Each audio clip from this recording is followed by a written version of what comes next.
میں نے جیسے ہی پہلی سیڑھی پر قدم رکھا، برآمدے والا دروازہ کھلا اور ایک آدمی باہر آ کر میری طرف دیکھنے لگا۔ اس کا حلیہ عجیب تھا، لمبا قد، دبلا پتلا جسم، سر گنجا اور فرینچ کٹ داڑھی۔ اس کی آنکھوں میں خون جیسی سرخی تھی۔ اس نے کلائی میں اسٹیل کا کڑا پہن رکھا تھا، دھاری دار ٹی شرٹ اور نیلی جینز میں وہ ایک عجیب سا کردار لگ رہا تھا۔ آؤ ناجی باؤ، اندر آ جاؤ، باہر کیوں رک گئے؟ اس نے بھی مجھے نام سے مخاطب کرتے ہوئے اندر آنے کی دعوت دی اور مجھے راستہ دینے کے لیے ایک طرف ہٹ گیا۔ داخلی دروازے کے دائیں طرف ڈرائنگ روم تھا، جس کا دروازہ نہیں تھا۔ ایک کشادہ محراب تھا اور شیفون جیسے باریک کپڑے کا پردہ پڑا ہوا تھا، جس کے دوسری طرف ڈرائنگ روم کا شاندار فرنیچر نظر آ رہا تھا۔ بائیں طرف ایک کمرہ تھا جس کا دروازہ بھیڑا ہوا تھا اور بالکل سامنے وسیع اور ریز ہال کمرہ تھا۔ دیوار سے دیوار تک دبیز قالین، نہایت قیمتی اور آرام دہ صوفے اور ہر وہ چیز موجود تھی جو اس جیسی عالی شان کوٹھی میں ہونی چاہیے تھی۔ ایک طرف اوپر جانے کے لیے گول زینہ تھا جس پر نیلا قالین بچھا ہوا تھا۔ مجھے سلطان عرف شاہ جی کی قسمت پر رشک آنے لگا۔ کل فٹ پاتھ پر ہیروئن کی پڑیاں بیچنے والا آج کیسی شاہانہ زندگی بسر کر رہا تھا۔ صوفوں پر دو آدمی بیٹھے ہوئے تھے۔ سامنے والے صوفے پر تو شاہ جی تھا اور دوسرا آدمی جس صوفے پر بیٹھا تھا اس کی پشت میری طرف تھی۔ وہ صوفے میں دھنسا ہوا تھا، اس کا صرف سر نظر آ رہا تھا۔ میں آگے بڑھا تو اس شخص کو دیکھ کر چونک گیا۔ وہ بوٹا تھا۔ ان دونوں میں سے کوئی بھی میرے استقبال کے لیے نہیں اٹھا تھا اور جب میں نے شاہ جی کی طرف ہاتھ بڑھایا تو اس نے ہاتھ نہیں ملایا۔ بوٹا سے ہاتھ ملانا میں نے ضروری نہیں سمجھا اور تیسرے صوفے پر بیٹھ گیا۔ اس طرح وہ دونوں میرے سامنے تھے اور دبلا پتلا گنجا تیسرا آدمی دروازے کے قریب ہی کھڑا رہ گیا۔ ان کے تیور کچھ اچھے نہیں تھے۔ ان کے چہرے دیکھ کر ہی میں نے یہاں کی فضا کا اندازہ لگا لیا تھا اور پھر شاہ جی کی بے اعتنائی نے اس کی تصدیق بھی کر دی۔ شاہ جی نے مجھے اور رضیہ کو آج چائے پر بلایا تھا، لیکن مجھے ایسے کوئی آثار دکھائی نہیں دے رہے تھے کہ چائے سے میری تواضع کی جائے گی، اور میرا خیال تھا کہ رضیہ نے بھی فون پر شاہ جی کو اپنے نہ آنے کے بارے میں بتا دیا تھا۔ جی شاہ جی، میں نے شاہ جی کی طرف دیکھتے ہوئے کہا، آپ نے کل مجھے ایک پیشکش کی تھی اور آج اس سلسلے میں؟ مجھے یاد ہے، شاہ جی نے میری بات کاٹ دی، لیکن اس تفصیل میں جانے سے پہلے میں کچھ اور معاملات طے کر لینا چاہتا ہوں۔ یہ بھی اچھا ہوا کہ رضیہ نہیں آئی، اس نے تھوڑی دیر پہلے مجھے فون پر بتا دیا تھا۔ اس کی موجودگی میں کچھ باتوں کی وضاحت مشکل ہو جاتی۔ اس کے خشک لہجے اور طرز عمل سے میرے خدشات کی تصدیق ہو گئی۔ یہاں معاملہ کچھ اور ہی تھا اور شاید یہ لوگ اپنی طرف سے مکمل تیاری کیے بیٹھے تھے۔ یہ تو اچھی بات ہے، میں نے گہرا سانس لیتے ہوئے کہا۔ معاملات صاف اور کھرے ہوں تو ساتھ مل کر چلنے میں آسانی ہوتی ہے۔ اس قسم کے کام ایک دوسرے کے اعتماد اور بھروسے پر کیے جاتے ہیں۔ میرا خیال ہے آپ کچھ پرانی باتوں کے حوالے سے۔ ہاں یہی بات ہے۔ شاہ جی نے ایک بار پھر میری بات کاٹ دی۔ تم جانتے ہو ان دنوں ہمارے کیا حالات تھے۔ ہم بڑی مشکل سے اپنے پیروں پر کھڑے ہونے کی کوشش کر رہے تھے اور تم نے ہمیں جو نقصان پہنچایا تھا اس سے تو ہماری کمر ہی ٹوٹ گئی تھی۔ ان دنوں اگر تم مجھے مل جاتے تو میں تمہاری گردن ہی مروڑ دیتا، لیکن تمہاری قسمت اچھی تھی، تم کئی روز تک روپوش رہے اور جب سامنے آئے تو تم اتنی طاقت حاصل کر چکے تھے کہ ہمارے لیے تمہارا مقابلہ کرنا تقریباً ناممکن ہی ہو گیا۔ لیکن وہ خاموش ہو کر میری طرف دیکھنے لگا۔ شاہ جی کے بارے میں میرے اندازے 100% درست نکلے۔ وہ نہایت کینہ پرور اور پس ذہنیت کا مالک تھا۔ یہ برسوں پہلے کی بات تھی، لیکن وہ اسے بھولا نہیں تھا۔ اس وقت وہ بلا شبہ کروڑ پتی تھا۔ لاکھ 2 لاکھ کی کوئی اہمیت نہیں تھی، لیکن اس کی فطرت ہی کچھ ایسی تھی کہ وہ ایسی باتوں کو فراموش نہیں کر سکتا تھا۔ لیکن کیا میں نے الجھی ہوئی نظروں سے اس کی طرف دیکھا، لیکن وہ سب بھولنے کو تیار ہوں۔ شاہ جی نے کہا، تم ایک ذہین اور دلیر آدمی ہو، میں تمہیں اپنا بزنس پارٹنر بھی بنا لوں گا، بشرطیہ کہ وہ ایک بار پھر خاموش ہو گیا۔ اس کے اس طرح بار بار خاموش ہو جانے سے میری الجھن بڑھ گئی۔ جو کچھ کہنا چاہتے ہو صاف صاف کہو سلطان، اس طرح پہیلیوں میں بات الجھ جائے گی۔ میں نے اس کے چہرے پر نظریں جماتے ہوئے کہا، میں نے آپ جناب کے صیغے کا استعمال ترک کر دیا تھا اور شاہ جی کہنے کے بجائے اس کے پرانے نام سے مخاطب کیا تھا۔ شاہ جی میرے اس انداز تخاطب پر چونک گیا، اس کی بھویں تن گئی۔ تو صاف بات یہ ہے، اس نے میرے چہرے پر نظریں جماتے ہوئے کہا، اگر تم وہ زیورات میرے حوالے کر دو تو میں پچھلی ساری باتیں بھولنے کو تیار ہوں۔ میں اچھل پڑا اور بوٹے کی طرف دیکھنے لگا۔ اس کے ہونٹوں پر بڑی معنی خیز مسکراہٹ تھی۔ اسے یہاں دیکھ کر ہی مجھے کسی گڑبڑ کا احساس ہو گیا تھا اور اب اس کی تصدیق ہو گئی۔ شاہ جی کو زیورات کی کہانی اس نے سنائی تھی۔ وہ زیورات میرے پاس نہیں آیا، اگر ہوتے تو تمہارے حوالے نہ کرتا۔ میں نے جواب دیا، کیا تم مجھے اتنا بے وقوف سمجھتے ہو کہ کروڑوں کی مالیت کے وہ زیورات تمہارے حوالے کر دوں گا؟ دیکھو ناجی بابو، بوٹے نے میری طرف دیکھتے ہوئے گرا کر کہا، اس رات تو تم مجھے دھوکہ دے کر چودھری اشرف کے ڈیرے سے بھاگ گئے تھے، لیکن یہ مت سمجھنا کہ اپنی بات کی تصحیح کر لو بوٹھے۔ میں نے اس کی بات کاٹ دی۔ میں تمہیں دھوکہ دے کر نہیں بھاگا تھا، یہ کیوں نہیں کہتے کہ میں نے تمہاری اور جگت سنگھ کی ٹھکائی کر دی تھی؟ بند کرو یہ بکواس۔ بوٹا ایک جھٹکے سے اٹھ کر کھڑا ہو گیا۔ ہم صرف ایک بات جاننا چاہتے ہیں، وہ زیورات ہمارے حوالے کرنے کو تیار ہو یا نہیں؟ نہیں، میں نے پرسکون لہجے میں جواب دیا، اس لیے کہ وہ زیورات میرے پاس نہیں ہیں۔ اس روز رضیہ نے بھی تمہیں بتایا تھا زیورات اس کی تحویل میں ہیں۔ لعنت بھیجو اس کنجری پر، بوٹا گرایا۔ تم اس کے پرانے عاشق ہو، اس نے تمہیں بچانے کے لیے کہہ دیا تھا، لیکن اب تو وہ بھی تمہیں نہیں بچا سکے گی، تو پھر تم کوشش کر دیکھو۔ میرا لہجہ بھی پرسکون تھا اور میں نے بڑی اطمینان سے صوفے پر بیٹھا ہوا تھا۔ بوٹا مجھ سے چند فٹ کے فاصلے پر کھڑا تھا۔ اس کے جبڑے بنچے ہوئے تھے، ہاتھ کی مٹھیاں بھی بار بار کھل بند ہو رہی تھیں۔ لگتا تھا جیسے وہ شدید اعصابی تناؤ کا شکار ہو۔ میں اس کی یہ کیفیت دیکھ کر دل ہی دل میں مسکرا رہا تھا۔ میں جانتا تھا کہ اس طرح جوش اور غصے کا اظہار کرنے والے آسان شکار ثابت ہوتے ہیں اور بہت جلد مار کھا جاتے ہیں۔ دروازے کے قریب کھڑا ہوا دراز قامت گنجا بھی قریب آ گیا۔ میں یہ اندازہ لگا چکا تھا کہ اس کوٹھی میں اس وقت 4 ہی آدمی تھے۔ ایک باہر گیٹ پر کھڑا تھا اور 3 سامنے تھے۔ اگر 5واں کوئی ہوتا تو اب تک سامنے آ چکا ہوتا۔ بوٹے نے شاہ جی کی طرف دیکھا جو اب بھی اطمینان سے صوفے پر بیٹھا ہوا تھا۔ اس نے ایک مرتبہ میری طرف دیکھا اور پھر بوٹے کی طرف دیکھ کر غراتے ہوئے بولا، میری شکل کیا دیکھ رہے ہو؟ اس سے معلوم کرو زیورات کہاں ہیں؟ وہ اشادے تم وہاں کھڑے کیا کر رہے ہو؟ پکڑ لو اسے۔ میں دل ہی دل میں مسکرا دیا۔ اس روز رضیہ نے بوٹے کو بتایا تھا کہ زیورات اس کی تحویل میں ہیں، لیکن بوٹے نے اس کی بات کا یقین نہیں کیا تھا اور رضیہ نے بھی شاہ جی کو کچھ نہیں بتایا تھا، اور یہ لوگ یہی سمجھ رہے تھے وہ قیمتی زیورات میرے پاس ہیں، اور ویسے اس حقیقت کو جھٹلایا بھی نہیں جا سکتا کہ وہ زیورات اب واقعی دوبارہ میرے قبضے میں آ چکے تھے۔ بوٹا مٹھیاں بھیجتا ہوا میری طرف بڑھا۔ میرے اور اس کے درمیان تقریباً 6 فٹ کا فاصلہ رہ گیا تھا۔ میں اچانک کی پوری قوت سے اپنی جگہ سے اچھلا اور النا بھینسے کی طرح ٹکراتا ہوا بوٹے کی طرف لپکا۔ میرے سر کی زوردار ٹکر بوٹے کے پیٹ پر لگی۔ بوٹے کے منہ سے چیخ نکل گئی۔ میں اسے دھکیلتا ہوا دور تک لے گیا۔ وہ پیچھے پڑے ہوئے صوفے پر گرا۔ صوفہ الٹ گیا اور بوٹا الٹی کلا بازی کھاتا ہوا پیچھے جا گرا۔ میں اپنے آپ کو نہ سنبھال لیتا تو اس کے ساتھ ہی گرتا۔ میرا یہ حملہ ان تینوں کے لیے غیر متوقع تھا۔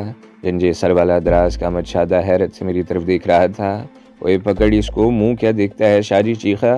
شادہ دھاڑتا ہوا میری طرف لپکا۔ میں اپنی جگہ پر کھڑے کھڑے ایک بار پھر پوری قوت سے اوپر اچھلا اور شادہ جیسے ہی قریب پہنچا میری فلائنگ کک اس کے سینے پر لگی اور وہ چیختا ہوا پیچھے الٹ گیا۔ یہ فلائنگ کک مارشل آرٹ کی کک تھی۔ میں نے بھی کبھی مارشل آرٹ نہیں سیکھا تھا۔ راجستھان میں کئی مہینے لڑائی بھڑائی میں گزرے تھے۔ دشمنوں سے پٹ کر بھی میں نے بہت کچھ سیکھا تھا، بڑے تجربوں سے گزرا تھا۔ بعض داؤ تو میں نے ایسے بھی سیکھے تھے کہ حریف میری گرفت میں آنے کے بعد زندہ بچ ہی نہیں سکتا تھا۔ ان میں ایک داؤ ایسا تھا جسے مارشل آرٹ کی زبان میں نیک لاک کہتے ہیں، لیکن میں اسے گردن توڑ داؤ کہتا تھا، اور یہی داؤ ہندوستان میں لڑائی کے دوران میرے کام آتے رہے تھے، اور لگتا تھا اپنے وطن آ جانے کے بعد بھی مجھے یہ ہتھ کنڈے استعمال کرنے پڑیں گے۔ ان دونوں کا حشر دیکھ کر شاہ جی ایک جھٹکے سے اٹھ کر کھڑا ہو گیا اور چیخ چیخ کر ان دونوں کو غیرت دلانے لگا۔ بوٹا پہلے اٹھا تھا، صوفے سے الٹ کر کلا بازی کھانے کے بعد اٹھنے کی کوشش کرتے ہوئے اس کا سر دیوار سے ٹکرایا تھا۔ وہ ایک ہاتھ سے سر سہلاتا ہوا میری طرف بڑھا۔ اس مرتبہ میں نے ایسی کوئی حرکت نہیں کی۔ بوٹے نے دھاڑتے ہوئے حملہ کیا۔ اس نے میرے منہ پر گھونسا مارنے کی کوشش کی۔ میں نے اس کا وار روک لیا۔ ایک ہاتھ سے اس کے بغل کے نیچے ایک زوردار گھونسا رسید کر دیا۔ یہ بھی میرا ایک پسندیدہ داؤ تھا، اس سے حریف کا بازو مفلوج کیا جا سکتا تھا۔ بوٹا کراہتا ہوا تقریباً 1 فٹ اوپر اچھلا۔ میں نے دوسرا گھونسا اس کے اس گندے پر بازو کے عین جوڑ پر لگایا۔ ہتھوڑے کی طرح لگنے والی ضرب نے بوٹے کو چیخنے پر مجبور کر دیا۔ وہ نیچے جھکا تو میں نے اس کے چہرے پر گھٹنے کی ضرب لگائی۔ وہ ایک بار پھر چیخ کر سیدھا ہو گیا۔ اس مرتبہ میں اس کے بازو کو دونوں ہاتھوں کی گرفت میں لے کر موڑنے لگا۔ بوٹا کراہتا ہوا گھومتا گیا اور آخر کار اس کی پشت میرے ساتھ لگ گئی۔ اس دوران شاید میں شادی کو بھول گیا تھا۔ جب دشمنوں کی تعداد ایک سے زیادہ ہو تو ذہن حاضر رکھنا پڑتا ہے، اور مجھ سے یہ غلطی ہو گئی جس کا خمیازہ مجھے بھگتنا پڑا۔ شادی نے پشت سے ایک بازو میری گردن میں لپیٹ دیا اور دوسرے ہاتھ سے میرے پہلو پر گھونسے برسانے لگا۔ ایک گھونسا اس نے میری کھوپڑی پر بھی رسید کیا۔ میری آنکھوں کے سامنے نیلی پیلی چنگاریاں سی رقص کرنے لگیں۔ میں نے سر کو جھٹکے دینے کی کوشش کی مگر شادی نے میرے بال گرفت میں لے لیے۔ شادی نے میرے خلاف وہی داؤ لگایا تھا جو میرا پسندیدہ تھا، یعنی نیک لاک۔ اور یہ میرے لیے خطرناک بھی ہو سکتا تھا۔ دوسری طرف بوٹا ابھی تک میری گرفت میں تھا۔ سامنے کھڑا ہوا شاجی چیخ چیخ کر شادی کو شاباش دے رہا تھا۔ شاباش شادی، مروڑ دے اس کی گردن، لگا زور۔ میں نے اپنا ایک پیر اوپر اٹھا لیا اور بوٹے کے کولوں پر کک لگاتے ہوئے اس کا بازو بھی چھوڑ دیا۔ کک زیادہ زوردار نہیں تھی، مگر بوٹا لڑکھڑاتا ہوا سامنے کھڑے ہوئے شاجی سے ٹکرا گیا اور اسے سا لیتا ہوا صوفے پر گرا۔ ان دونوں کے بوجھ سے صوفہ الٹ گیا۔ شاجی کے منہ سے پہلے چیخ نکلی، پھر مغلظات کا گڑا ابل گیا۔ اس کی کراکری فٹ بال کی طرح لڑکتی ہوئی دور جا گری۔ اب میں شادی کی گرفت سے اپنی گردن چھڑانے کی کوشش کرنے لگا۔ وہ اگرچہ بانس کی طرح دبلا پتلا تھا، لیکن اس میں بے پناہ طاقت بھری ہوئی تھی۔ وہ قد میں بھی مجھ سے خاصا لمبا تھا۔ اس کا سینہ میرے کاندھوں کو چھو رہا تھا۔ اس طرح وہ زیادہ سے زیادہ طاقت استعمال کرنے کی پوزیشن میں تھا۔ میری گردن پر اس کی گرفت مضبوط ہوتی جا رہی تھی۔ میں نے دونوں ہاتھ اس کے بازو پر جما دیے، لیکن گرفت ڈھیلی کرنے میں کامیاب نہیں ہو سکا۔ اس نے دونوں ہاتھوں کی انگلیاں آپس میں پھنسا لی تھی، جس سے اس کی گرفت کچھ زیادہ ہی مضبوط ہو گئی تھی۔ مجھے سینے میں سانس رکتا ہوا محسوس ہونے لگا۔ گردن کی ہڈی ٹوٹتی ہوئی محسوس ہونے لگی۔ اس نے گردن کو زوردار جھٹکا دیا۔ مجھے یوں لگا جیسے ہڈی کسی بھی لمحے ٹوٹ جائے گی۔ مجھے زندگی میں پہلی مرتبہ احساس ہوا کہ جب میں اپنے کسی دشمن کی گردن اس طرح گرفت میں لیتا تھا تو اسے کس طرح اذیت ہوتی تھی۔ وہ شادی توڑ دے گردن اس کی۔ شاجی کی چیختی ہوئی آواز میری سماعت سے ٹکرائی۔ ختم کر دے اس کو، یہ اب تک خسروں سے لڑتا رہا ہے۔ آج اسے معلوم ہو جانا چاہیے کہ شاجی سے پنگا لینے کا انجام کیا ہو سکتا ہے۔ توڑ دے اس کی گردن۔ شاجی کی آواز مجھے بہت دور سے آتی ہوئی محسوس ہوئی تھی۔ میرے حواس آہستہ آہستہ ساتھ چھوڑ رہے تھے، سانس رکنے لگی تھی، اور شاید یہی وہ کیفیت تھی جب ایسے موقع پر میرا شکار حوصلہ ہار دیتا تھا اور میں ایک ہی جھٹکے سے اس کی گردن کی ہڈی توڑ دیتا تھا۔ لیکن میں اس طرح بے بسی کی موت نہیں مروں گا۔ میں نے ایک بار پھر اپنے دونوں ہاتھوں کی انگلیاں شادی کے بازو اور اپنے گلے کے درمیان پھنسا لیں اور جسم کی پوری قوت مجتمع کر کے زوردار جھٹکا دیا، لیکن کامیابی نہیں ہوئی۔ میں نے دوسرا حربہ استعمال کرنے کا فیصلہ کر لیا۔ اس میں اگرچہ رسک تھا، مگر اس کے سوا کوئی چارہ بھی نہیں تھا۔ میں نے شادی کے ہاتھ پر گرفت جمائے رکھی اور آہستہ آہستہ نیچے جھکتا چلا گیا۔ مجھ لمبے قد کی وجہ سے شادی کے پیر سختی سے اپنی جگہ پر جمے ہوئے تھے۔ اسے نیچے جھکانا بہت مشکل ہو رہا تھا، اور پھر میری گردن پر اس کی گرفت بھی بہت مضبوط ہو گئی تھی، لیکن میں نے ہمت نہیں ہاری اور آخر کار اپنے مقصد میں کامیاب ہو گیا۔ میں نے اپنے آپ کو زوردار جھٹکا دیتے ہوئے نیچے جھک گیا، اور جب شادہ میرے اوپر جھکا تو مجھے یوں لگا جیسے کسی بھی لمحے میری گردن ٹوٹ جائے گی، لیکن میں نے اس کی پرواہ نہیں کی۔ بے بسی کی موت تو نہیں مروں گا، یہ افسوس تو نہیں رہے گا کہ میں نے اپنا دفاع نہیں کیا۔ میں نے نیچے جھکتے ہوئے اپنے آپ کو ایک اور جھٹکا دیا اور شادہ میرے اوپر سے کلا بازی کھاتا ہوا پشت کے بل میرے سامنے گرا۔ اگر میرے حواس پوری طرح بحال ہوتے تو میں شادی کو چھاپ لیتا، لیکن شادی کی گرفت چھوٹتے ہی میری گردن کو جو آخری جھٹکا لگا تھا، اس سے میری آنکھوں کے سامنے اندھیرا چھانے لگا۔ میں اس وقت تقریباً دوزانو تھا۔ ایک ہاتھ سے گردن سہلاتے ہوئے میں نے سر کو ہلکے ہلکے جھٹکے دیے، اور پھر پشت پر پڑنے والی ایک زوردار کک نے مجھے سجدہ ریز ہونے پر مجبور کر دیا۔ اس کے ساتھ ہی شاجی کے چیخنے کی آواز سنائی دی۔ پشت پر پڑنے والی ٹھوکر اور شاجی کے چیخنے کی آواز مجھے پوری طرح ہوش میں لے آئی۔ وہ چیخ چیخ کر شادی اور بوٹے کو غیرت دلا رہا تھا۔ میں ایک جھٹکے سے اٹھ کھڑا ہو گیا اور میری پہلی ٹھوکر شاجی کے گھٹنے پر لگی۔ وہ کتے کے پلے کی طرح چیاؤں پیاؤں کرتا ہوا دوہرا ہو گیا۔ میں نے فٹ بال کی کک کی طرح اس کے تھوبڑے پر ٹھوکر رسید کی۔ وہ سیدھا ہو گیا۔ اس کے منہ سے بڑی تاریخی اور کلاسیکی قسم کی گالیاں نکلنے لگیں۔ میں نے موقع سے فائدہ اٹھاتے ہوئے اس کے جبڑے پر ایک گھونسا بھی جما دیا۔ شاجی عرف سلطان کمزور یا بزدل نہیں تھا۔ جب میں حمیدہ پہلوان کے ہوٹل میں ملازم تھا تو میں نے اس وقت بھی اسے دیکھا تھا۔ یہ 10 نمبری بدماش تھا۔ روزانہ کوئی نہ کوئی دنگا ہوتا رہتا۔ لڑائی جھگڑا تو شاید اس کی فطرت میں شامل تھا، لیکن اب اس میں تبدیلی آ گئی تھی۔ اب وہ سڑک چھاپ گنڈا نہیں تھا، اس کے پاس بے پناہ دولت آ گئی تھی۔ وہ ایک بہت بڑے گروہ کا لیڈر تھا۔ اس نے اپنا ایک سٹیٹس بنا لیا تھا، اور اس سٹیٹس کے لوگ خود کسی سے ہاتھا پائی نہیں کرتے، اپنے گروہوں کو شطرنج کے مہروں کی طرح آگے بڑھاتے ہیں۔ شاجی بھی یہی کچھ کرتا رہا تھا۔ وہ شادی اور بوٹے کو ہلا شیری دیتا رہا تھا، اور اب میرے قابو آ گیا تھا تو کتے کے پلے کی طرح چیخنے لگا تھا، لیکن مجھے اس کی زیادہ تواضع کرنے کا موقع نہیں مل سکا۔ شادہ اور بوٹا بیک وقت مجھ پر پل پڑے۔ اس مرتبہ میں اپنا دفاع نہیں کر سکا اور دونوں میری پٹائی کرنے لگے۔ بوٹے کا ایک زوردار گھونسا میرے جبڑے پر لگا، میرا ایک دانت ہل کر رہ گیا اور خون بہہ نکلا۔ منہ میں اپنے خون کا ذائقہ محسوس کر کے مجھ پر جنون ستاری ہو گیا اور میں نے ان دونوں کو گھونسوڑ ٹھوکروں پر رکھ لیا۔ موقع پا کر میں شاجی کو بھی ایک آدھ لات یا گھونسا رسید کر دیتا، جو ادھر ادھر ناچتے ہوئے چیختا چلا جا رہا تھا۔ وہ دونوں میرے ہاتھوں پوری طرح پٹ رہے تھے۔ میں اپنے جنون میں شاید ان میں سے کسی ایک کو ختم کر ہی دیتا، لیکن شاجی موقع پا کر برآمدے والے دروازے کی طرف چلا گیا اور چیخ چیخ کر چوکیدار کو پکارنے لگا، مقصود اوئے مقصود بھاگ کیا، پکڑی اس کو۔ باہر گیٹ پر کھڑے ہوئے مقصود نے اندر سے شور اور شاجی کے چیخنے چلانے کی آواز پہلے بھی سنی ہوگی، لیکن اب تک اس نے یہ سوچ کر نظر انداز کر رکھا ہوگا کہ میں اکیلا تھا اور وہ تین، اس لیے مجھ سے ان لوگوں کو کوئی خطرہ نہیں ہو سکتا تھا۔ میں نے بوٹے کے پیٹ میں ایک زوردار ٹھوکر ماری، وہ دوہرا ہوا تو میری دوسری ٹھوکر اس کی کھوپڑی پر پڑی، وہ بل بلاتا ہوا ڈھیر ہو گیا۔ اس دوران شادہ اٹھنے کی کوشش کر رہا تھا۔ میں نے اس کی کھوپڑی پر بھی ٹھوکر لگائی اور ادھر ادھر دیکھنے لگا۔ اب میرا یہاں رکنا مناسب نہیں تھا، ان دونوں سے تو اب میں نمٹتا رہا تھا۔ اگر مقصود بھی پہنچ گیا تو میرے لیے اپنے آپ کو بچانا مشکل ہو جائے گا۔ دروازے کے راستے باہر جانا ممکن نہیں تھا۔ دروازے میں شاجی کھڑا تھا اور اس طرف سے مقصود بھی آ رہا تھا۔ یقیناً پچھلی طرف بھی کوئی دروازہ ہوگا، لیکن میں کسی غلط راستے پر جا کر رسک نہیں لینا چاہتا تھا۔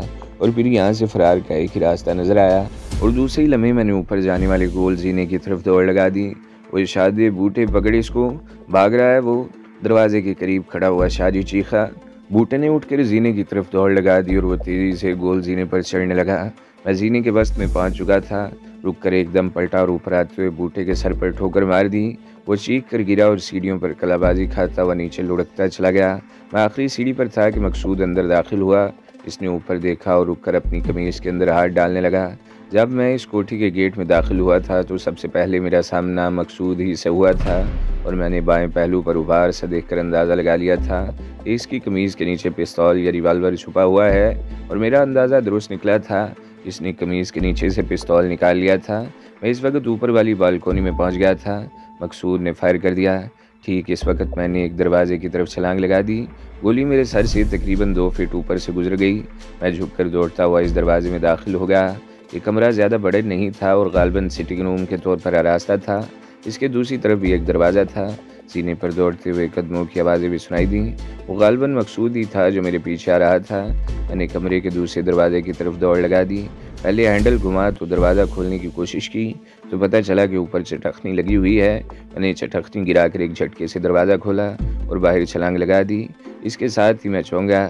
یہ برآمدے اور پورچ کی چھت تھی جسے ٹیرس بنا دیا گیا تھا۔ پورچ کی چھت برآمدے کی چھت سے تقریباً 1.5 فٹ نیچے تھی۔ دونوں چھتوں پر مٹی ڈال کر گھاس لگائی گئی تھی اور اس طرح یہ دونوں چھتیں بھی خوبصورت لابی بن گئی تھی۔ کناروں کے ساتھ ساتھ گملے رکھے ہوئے تھے جن میں رنگ برنگے پھول کھلے ہوئے تھے۔ برآمدے والی چھت پر 2 گولڈن چیئرز بھی رکھی ہوئی تھی۔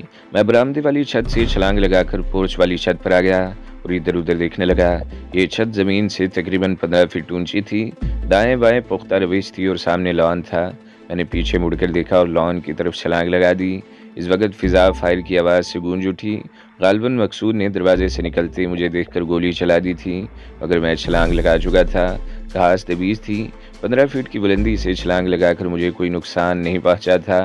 میں نے اٹھ کر دائیں طرف دوڑ لگا دی جہاں لان کے اختتام پر 3-4 درخت نظر آ رہے تھے۔ اگر میں گیٹ کی طرف دوڑ لگاتا تو بڑی آسانی سے گولی کا نشانہ بن جاتا، جبکہ اس طرف درختوں کی وجہ سے بچ جانے کے امکانات زیادہ روشن تھے۔ مقصود بھی پورچ والی چھت پر پہنچ چکا تھا۔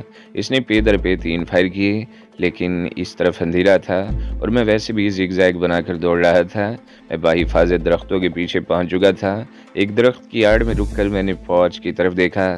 چھت کے کنارے پر مقصود کے ساتھ ایک اور ہیولا بھی نظر آیا۔ اوپر اندھیرا ہونے کی وجہ سے مجھے کسی کی شکل نظر نہیں آئی، لیکن وہ غالباً مقصود ہی تھا جو چھت کے کنارے پر کسی قدر آگے کو جھکا ہوا تھا۔ وہ شاید چھلانگ لگانا چاہتا تھا، لیکن اس کی ہمت نہیں ہوئی اور پھر وہ دونوں مڑ کر پیچھے دروازے کی طرف دوڑ پڑے۔ تو دوستو، اگلی قسط سننے کے لیے ہمارے چینل کو ضرور سبسکرائب کریں، ویڈیو کو لائک کریں اور بیل کے آئیکن پر بھی کلک کر دیں تاکہ ہر جو آنے والی ویڈیوز ہیں وہ آپ کو سب سے پہلے ملتی رہیں۔